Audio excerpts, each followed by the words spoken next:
फिर से हम आपका अभिनंदन और स्वागत करते हुए सभी कार्यकर्ता और सभी किसान बंधुओं से, मजदूरों से कहना चाहेंगे कि अपने लिए जीना एक कहानी है, अपने लिए जीना एक कहानी है, औरों के लिए जीना एक जिंदगानी है। आज बिहार के आने वाला सारा नौजवान और भावी पीढ़ी आशा भरी निगाहों से हम सबको देख रहा है। हम अपने बच्चों के लिए क्या कर सकते हैं, कितना बलिदान दे सकते हैं, कितनी लड़ाई लड़ सकते हैं, और बिहार को बचाना है। बिहार लोकतंत्र की जननी है, इस लोकतंत्र खतरे में है बिहार के अंदर। और आज ये जंगल राज, जिसको जनता राज बताते हैं मुख्यमंत्री, ये गुंडा राज में परिणत हो गया है। इस गुंडा राज से बिहार को मुक्त कराने के लिए मिलकर संकल्प लेना है। बहुत बहुत धन्यवाद। भारत माता की, भारत माता की। अब हम आग्रह करना चाहेंगे अपने यशस्वी प्रदेश अध्यक्ष, जिनके नेतृत्व में आज लौरिया बेतिया में एक अपार जनसमूह को माननीय यशस्वी गृह मंत्री जी ने संबोधित किया। मैं माननीय यशस्वी प्रदेश अध्यक्ष जी को बधाई देना चाहूंगा। अब आग्रह करना चाहूंगा अपने प्रदेश अध्यक्ष जी से आए और हम लोगों को संबोधित करें। आज इस कार्यक्रम के मुख्य अतिथि के रूप में उपस्थित हमारे केंद्रीय गृह मंत्री और सहकारिता मंत्री भाई श्री अमित भाई शाह जी, यहाँ उपस्थित श्री गिरिराज सिंह जी, श्री विजय सिन्हा जी, श्री सम्राट चौधरी जी, श्री विनोद तावड़े जी, उपस्थित सभी माननीय श्री नित्यानंद राय जी, सभी माननीय सांसदगण, सभी माननीय विधायकगण और सभी साथियों, आज स्वामी सहजानंद जी की जयंती है और स्वामी सहजानंद जी भी आज स्वर्ग से प्रधानमंत्री नरेंद्र भाई मोदी जी को और अमित शाह जी को आशीर्वाद दे रहे होंगे कि जो किसानों के लिए उन्होंने जो कुछ भी सोचा था उस सपने को पूरा करने का काम माननीय प्रधानमंत्री नरेंद्र भाई मोदी जी कर रहे हैं। चाहे वह किसानों के प्रति उनकी आमदनी दुगुनी करने का प्रयास हो, उनके एक एक दुख में साथ देने का प्रयास हो, नए किसान क्रेडिट कार्ड खोलने का प्रयास हो, मजदूरों के लिए केवल बिहार में 3 करोड़ श्रम कार्ड बनाने का प्रयास हो। स्वामी सहजानंद जी ने जो भी सपने बिहार के गरीब और किसानों को के लिए देखे थे, उन सभी को पूरा करने का काम माननीय प्रधानमंत्री नरेंद्र भाई मोदी जी कर रहे हैं। हम सब यहाँ पर माननीय गृह मंत्री जी के संबोधन और मार्गदर्शन के लिए उपस्थित हैं। मैं आप सभी से कहूंगा कि एक बार जोरदार नारा लगाइए, स्वामी सहजानंद सरस्वती अमर रहे, स्वामी सहजानंद सरस्वती अमर रहे, नरेंद्र मोदी जिंदाबाद, भारत माता की। बहुत बहुत धन्यवाद। अब अपने यशस्वी भारत सरकार के गृह मंत्री जी को संबोधित करने से पहले मैं उनसे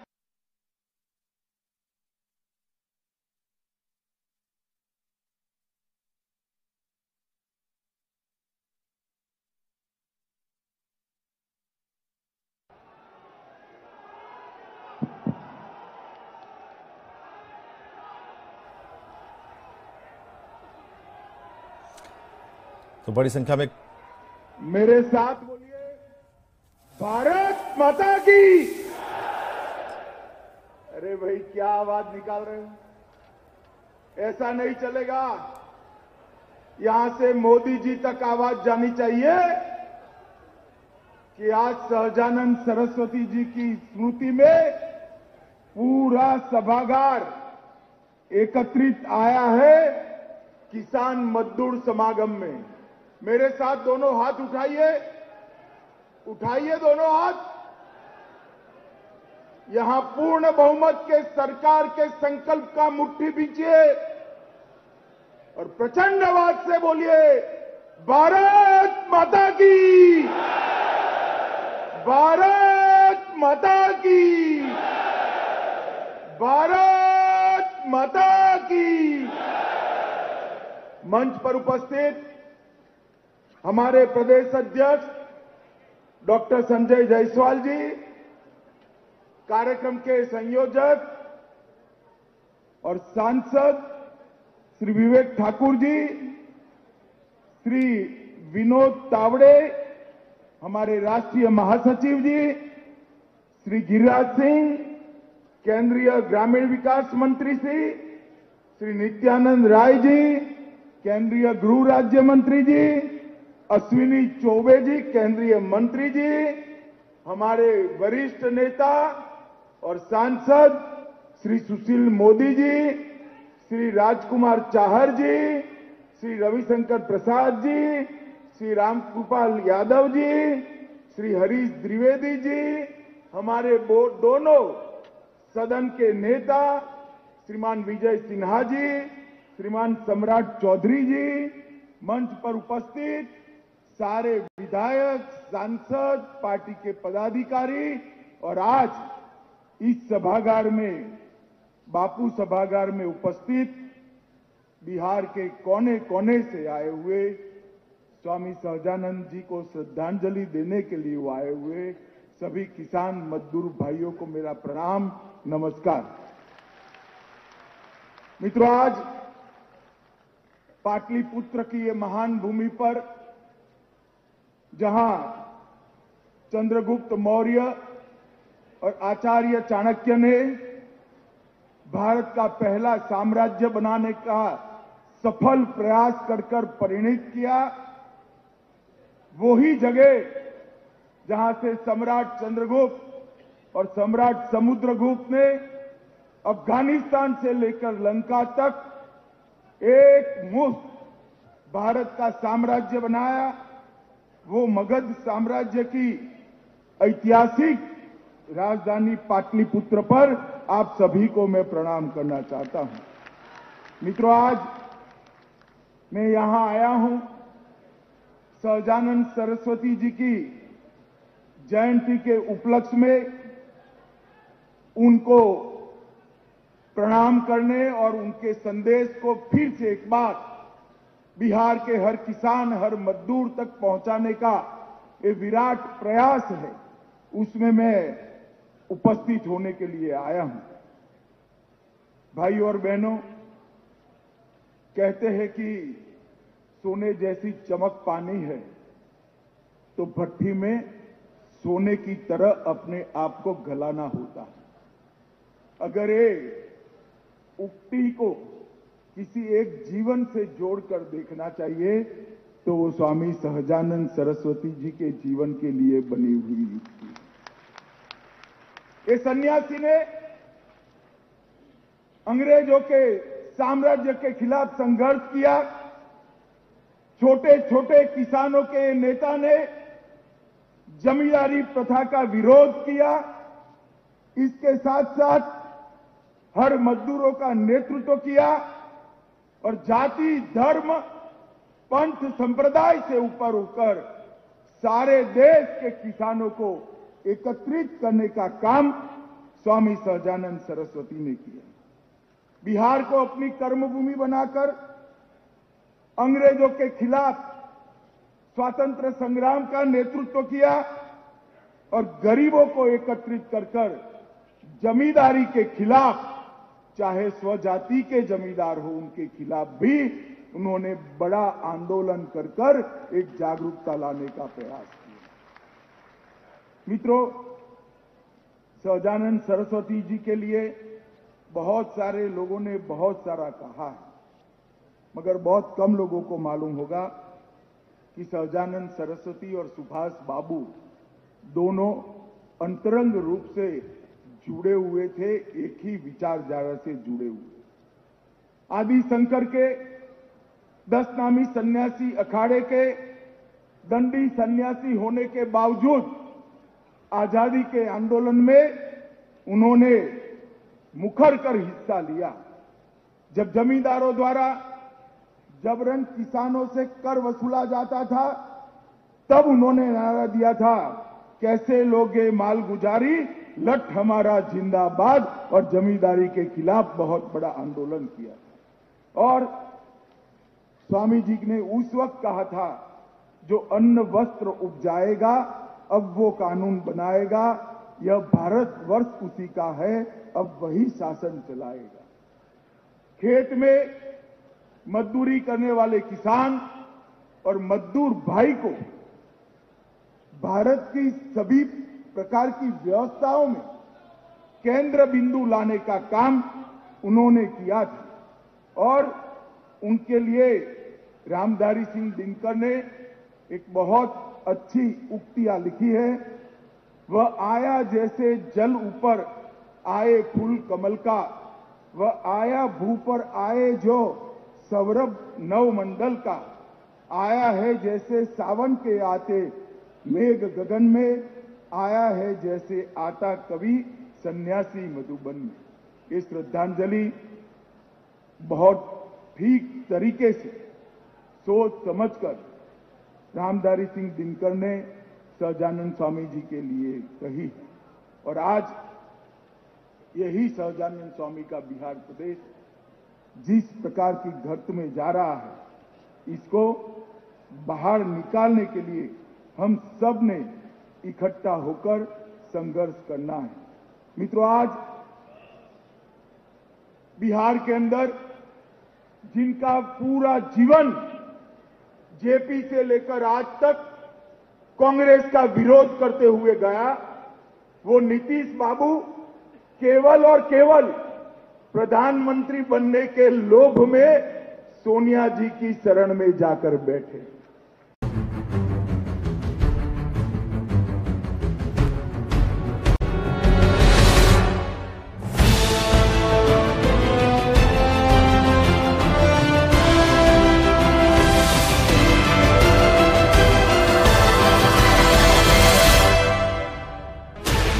Sixteen channels, 15 languages, 26 states, 1,200 plus reporters, 67 plus crore viewers. India's largest news network, News 18 Network.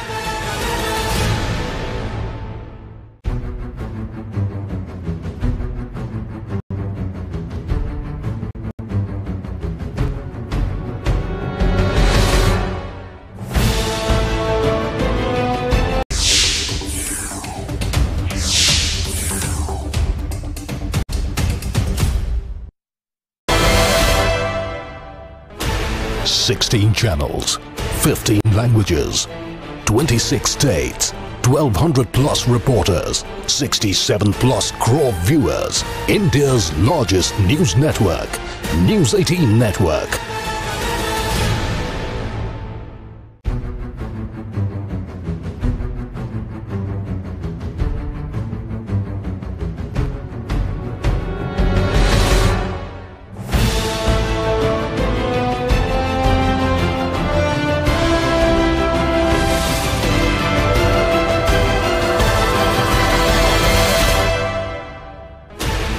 Sixteen channels, 15 languages, 26 states, 1,200 plus reporters, 67 plus crore viewers. India's largest news network, News 18 Network.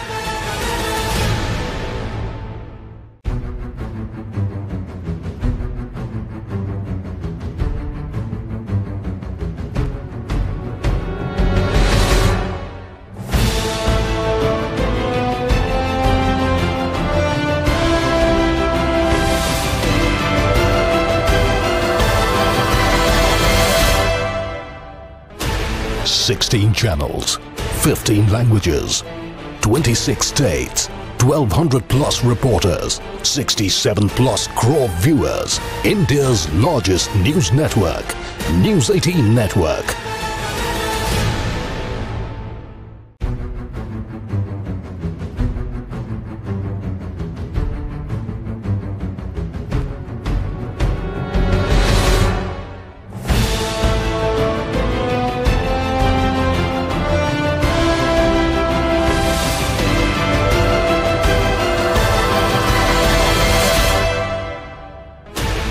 Sixteen channels, 15 languages.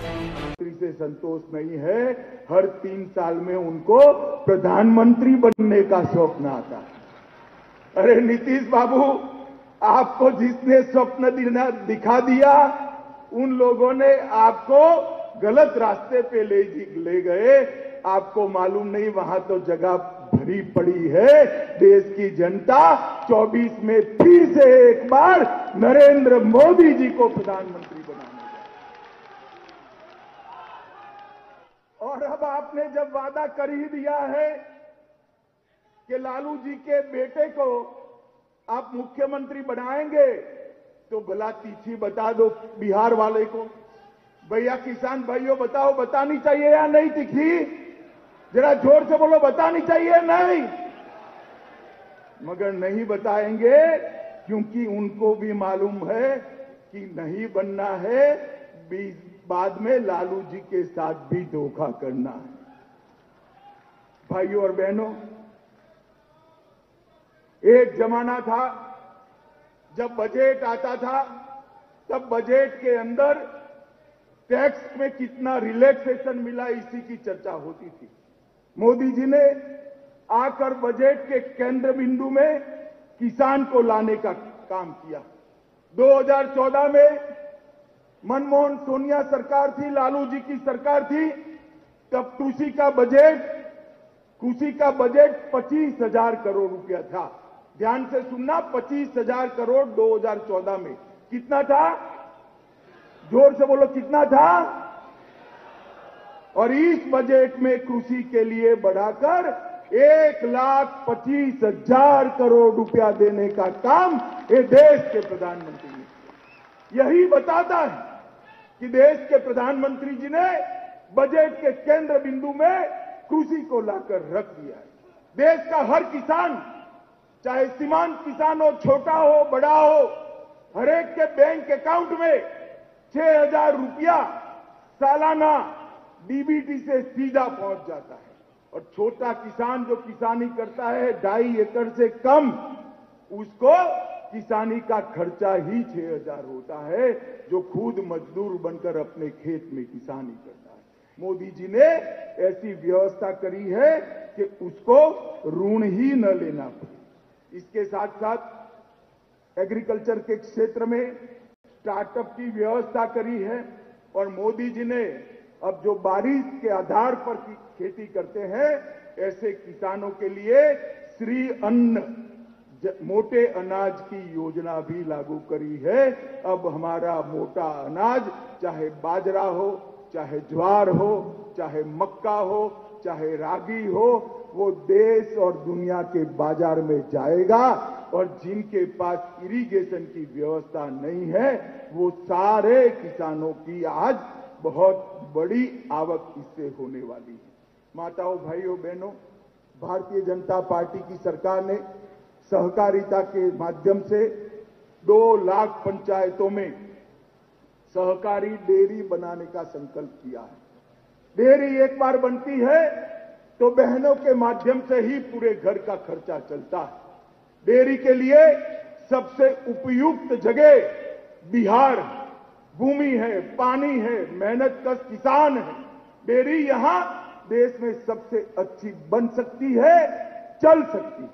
और आप चिंता मत करो लालू जी की, चारा की चोरी अब नहीं होने वाली है, क्योंकि 25 में यहां पूर्ण बहुमत की भारतीय जनता पार्टी की सरकार बन रही। मित्रों, मोदी जी जो 6-6 हजार रुपया भेजते हैं, अब तक 12 किस्तों में 2.25 लाख करोड़ रुपया, मैं फिर से एक बार अमाउंट बताना चाहूंगा, 2.25 लाख करोड़ रुपया किसानों के बैंक अकाउंट में पहुंचाने का काम नरेंद्र मोदी जी ने कर दिया है। और इसके माध्यम से ढेर सारे किसानों ने अपने जीवन के अंदर एक परिवर्तन को महसूस किया है। 2009 से 14 में 3.76 लाख, 3.25 लाख रुपया का अनाज खरीदा गया, चाहे गेहूं हो चाहे धान, 3.25 लाख लालू जी की सरकार थी।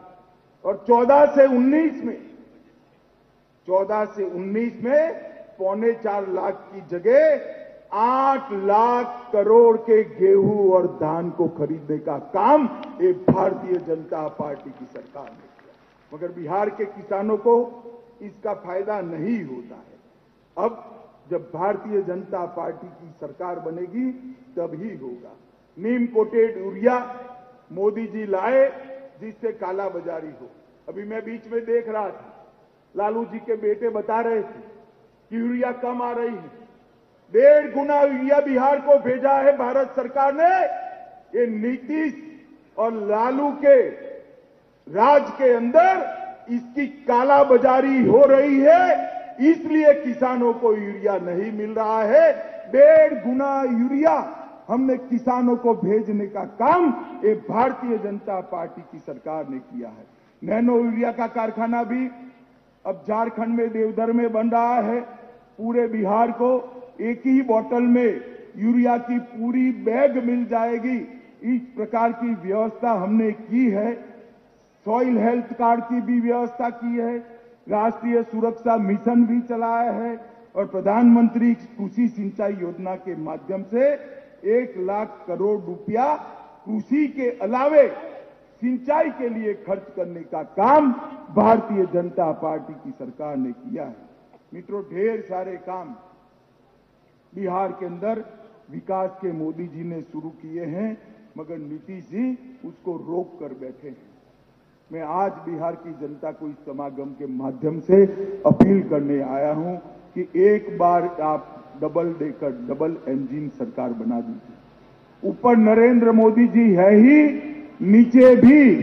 नीचे भी एक बार भारतीय जनता पार्टी की सरकार बना दीजिए। बिहार को हम देश का सबसे समृद्ध राज्य बनाएंगे। मित्रों, सबसे पहले 24 का चुनाव आना है। एक बार नीतीश जी ने धोखा दिया है, दूसरी बार धोखा दिया। अब मैं आपको बता देता हूं, नीतीश जी आप हमें धोखा नहीं दोगे, क्योंकि अब हम आपको एनडीए के अंदर लेंगे ही नहीं, आने ही नहीं। नीतीश जी के लिए भारतीय जनता पार्टी के सारे दरवाजे बंद है। लालू की कगर पर बैठे रहिए और जब धोखा पड़ेगा तब आपको मालूम पड़ेगा कि विश्वासघात क्या होगा। मैंने तो मेरे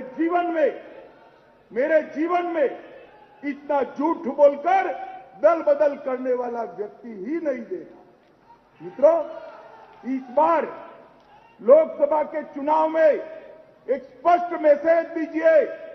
गत चुनाव में आपने मोदी जी के नेतृत्व में बहुमत दिया था, भाजपा को ज्यादा सीटें दी थी, फिर भी हमने उनको मुख्यमंत्री बनाया क्योंकि हमारा वादा था। मगर इस बार लोकसभा के चुनाव में सभी की सभी सीटें भारतीय जनता पार्टी की झोली में एक बार डाल दी। और ये नीतीश लालू कंपनी को एक मैसेज दीजिए, बिहार में अब जंगल राज नहीं आने देंगे, बिहार में कभी जंगल राज नहीं आएगा।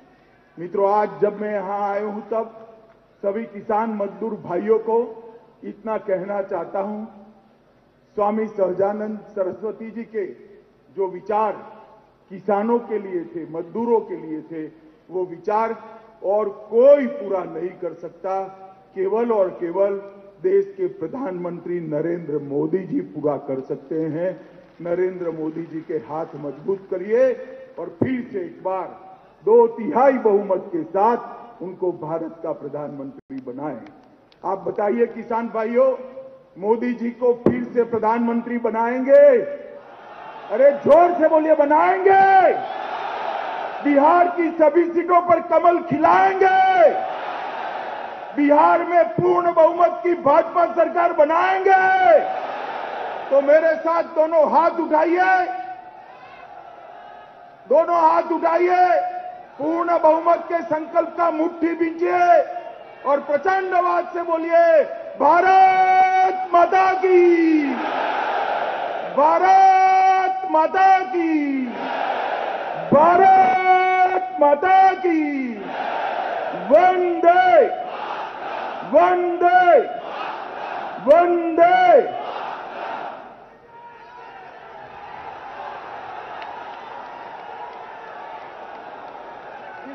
किसान दादी जी, आप बगाद में स्वामी सहजानंद सरस्वती की जयंती समारोह पर अमित शाह की तरफ से कहा गया कि इस बार लोकसभा में बीजेपी को सभी सीटें मिलेंगी।